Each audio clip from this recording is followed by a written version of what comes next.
if you're going through hell, keep going.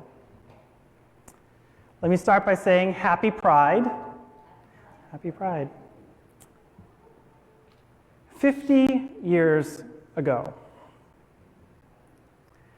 Well, I might not be standing right here in this place with you here today if it wasn't for something that happened 50 years ago in 1972. Because 50 years ago, yesterday, William R. Johnson was ordained by the Golden Gate Association of the United Church of Christ, the first openly gay pastor that we know of ordained in one of the historic churches, the first anywhere, 50 years ago yesterday. Yes, before Open and Affirming was even a slogan, that came in the 80s, an association of churches affirmed Bill's ministry and affirmed the yes that God had already spoken through him. It's because of people like Bill Johnson, people like the Reverend Ann Holmes, the first out lesbian ordained in the UCC in 1977. It's because of them that I am here today. I was fortunate enough to even receive an endowed scholarship in the name of Bill Johnson to help pay for my seminary studies. Because of Bill, because of Anne, because of so many others who passed through fires that I did not have to pass through, I am forever grateful. This is Open and Affirming Sunday in the UCC, the last Sunday in June. And Open Affirming, it matters to us here at our church. Pride isn't just an abstract concept for us. It's living people. It's us who are here. We don't just talk about gay folk, trans folk, bisexual folk. We are gay and trans and bisexual. To take a popular saying and reverse it, we're queer and we're here. We even allow straight folk. I mean, today as much as ever, it takes courage to be a church that's open and affirming. It takes courage to be a church that's reconciling. LGBTQ folks are targeted once again, more and more openly as groomers, as pedophiles, slurs and connotations we have fought so hard to overcome. But they're back. And our trans siblings, folks, they are in the crosshairs more than anyone else. And so I speak to my cis folks here, especially my fellow cis gay men, don't say, we're next, for rights to be on the chopping block when our trans folks need us now. Our children need us now. Non-binary folk need us now. From senior citizens to seniors in high school, they need us now. Just a few weeks ago, I was lamenting the state of our country, and yet today it seems like we are in a country different from even a few weeks ago. We've had shootings, more shootings, more shootings, more shootings. We've had old people shot, and young people shot, and gay people shot, and straight people shot, black people shot, brown people shot, and even white people. Even cops are getting shot. And now gun laws, we're told, have to be relaxed. The Supreme Court ruling from Thursday may really affect our laws in Massachusetts that are not too much different from the ones that they struck down in New York. In our great and vast country, we only have a handful of companies making infant formula, and we know what's going on with that. And you know, I had to look it up. Abbott Labs, yep, they're related to the Andover Abbotts. Wallace Calvin Abbott, founder of Abbott Labs, maker of Similac and other formulas. His great-grandparents were Nathaniel and Miriam Abbott of Andover, of that whole Abbott clan. You can find them all buried down that way for the most part. But even in a country with a problem feeding its infants, we're told that we have to remove federal protections for pregnant people to make decisions about their lives. That's messed up. I mean, really? Folks, what is the church going to do about this? What does this have to do with pride? Well, it has to do with pride because pride is all about liberation.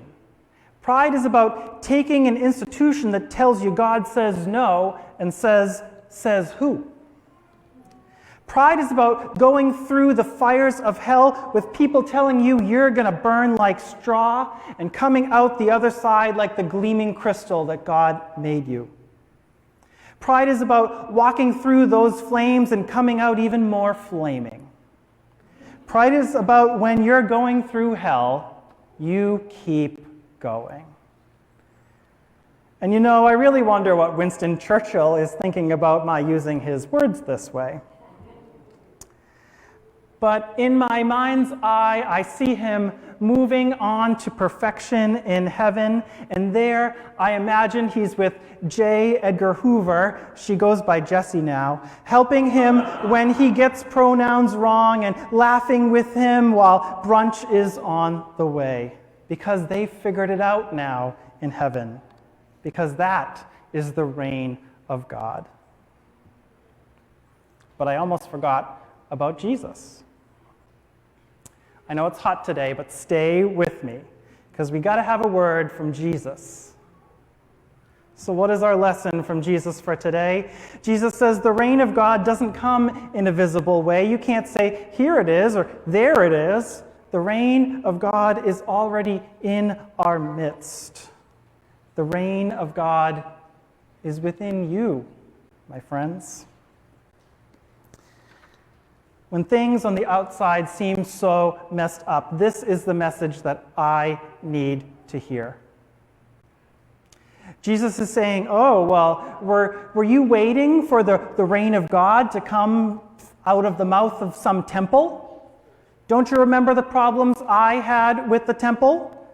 Weren't you listening in worship a few weeks ago? Don't you remember what Jeremiah said about the temple?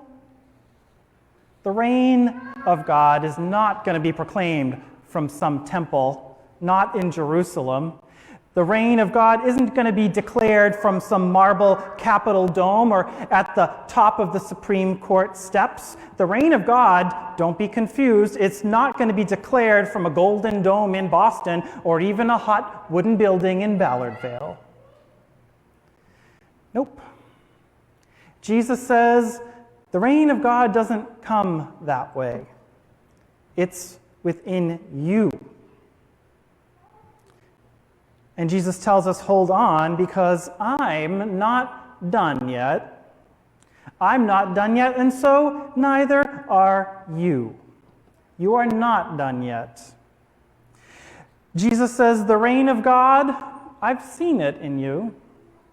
Even you.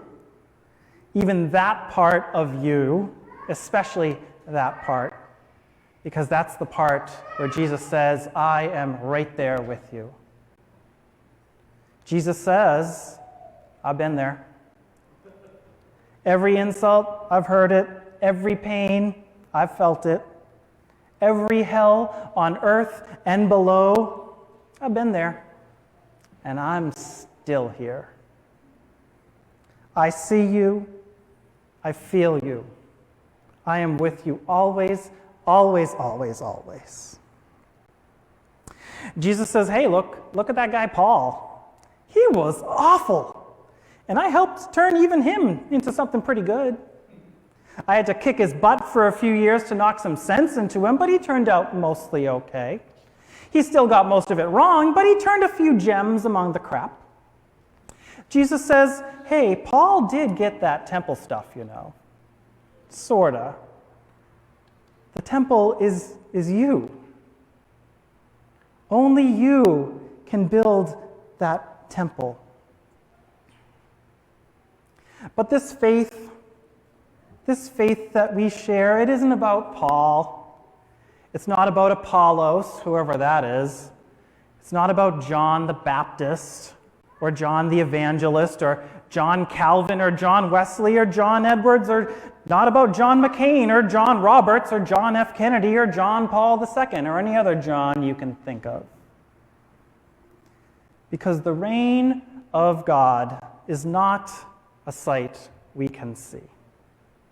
It's not something we can even hold up a mirror to. It's only something we can radiate from the inside out.